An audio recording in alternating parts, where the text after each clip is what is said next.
ทำไมวันนี้เราก็มาอยู่เวลาวันนี้เราก็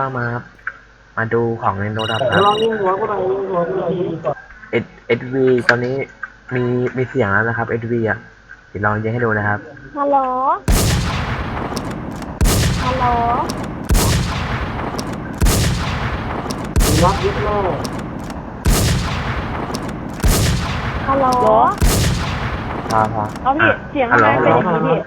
ฮัลโหล เสียง SB ทำไม มันเป เป็ ลี่ย น น อ นะ ย่าง ครับ นี้ไหนลองยิงเดี๋ยวลองยิงพี่4 นัดดิพี่4 นัดฮัลโหลอย่ายิงไอ้3 นัด3 นัดอย่ายิงมันก็มี3 นัดดิ3 นัดเดี๋ยวใครอ่ะ ยิงตรงไหนอะตัว3 นัดพอ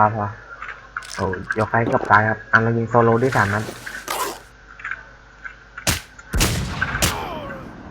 แตก